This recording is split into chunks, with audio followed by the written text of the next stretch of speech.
ہمیں نشانات معجزات کے نازل کرنے سے روک صرف اسی کی ہے کہ اگلے لوگ انہیں جھٹلا چکے ہیں۔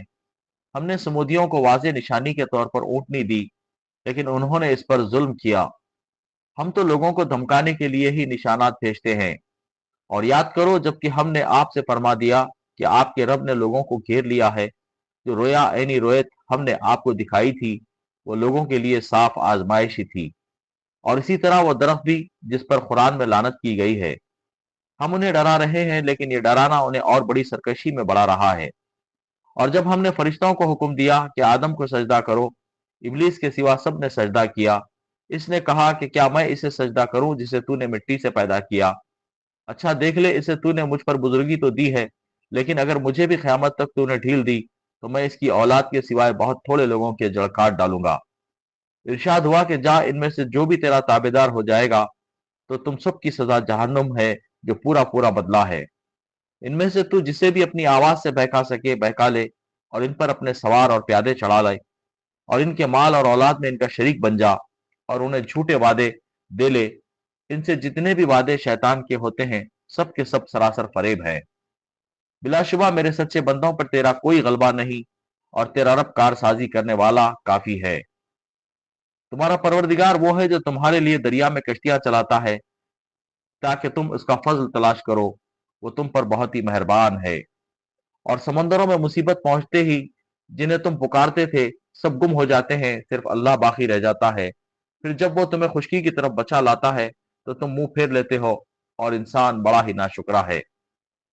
تو کیا تم اس سے بے خوف ہو گئے ہو کہ تمہیں خشکی کی طرف لے جا کر زمین میں دھسا دے، یا تم پر پتھروں کی آندھی بھیج دے، پھر تم اپنے لیے کوئی نگہبان نہ پا سکو؟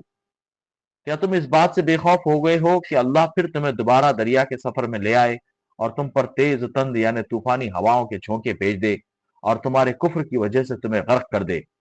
پھر تم اپنے لیے اس کے بدلے کوئی ہمارا پیچھا کرنے والا نہ پاؤ۔ یقیناً ہم نے اولاد آدم کو بڑی عزت دی، اور انہیں خشکی اور تری کی سواریاں دی، اور انہیں پاکیزہ چیزوں کی روزیاں دی، اور انہیں اپنی بہت سی مخلوق پر انہیں فضیلت عطا فرمائی۔ جس دن ہم ہر جماعت کو اس کے پیشوا سمیت بلائیں گے، پھر جن کا بھی اعمال نامہ دائیں ہاتھ میں دے دیا گیا وہ تو شوق سے اپنا نامہ اعمال پڑھنے لگیں گے، اور دھاگے کے برابر یعنی ذرہ برابر بھی ظلم نہ کیے جائیں گے۔ اور جو کوئی اس جہان میں اندھا رہا وہ آخرت میں بھی اندھا اور راستے سے بہت ہی بھٹکا ہوا رہے گا۔ یہ لوگ آپ کو اس وحی سے جو ہم نے آپ پر اتاری ہے بہکانا چاہتے ہیں، تاکہ آپ اس وحی کے سوا کچھ اور ہی ہمارے نام سے گھڑ لیں، تب تو آپ کو یہ لوگ اپنا ولی دوست بنا لیتے۔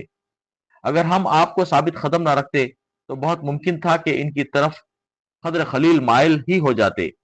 اگر ایسا ہوتا تو پھر ہم زندگی میں بھی آپ کو دوہرے عذاب کا مزہ چکھاتے، اور موت کے بعد بھی دوہرے عذاب کا۔ پھر آپ اپنے لیے ہمارے مقابلے میں کسی کو مددگار بھی نہ پاتے۔ یہ تو آپ کے قدم اس سرزمین مکہ سے اکھاڑنے ہی لگے تھے کہ آپ کو اس سے نکال دیں، پھر یہ بھی آپ کے بعد بہت ہی کم ٹھہر پاتے۔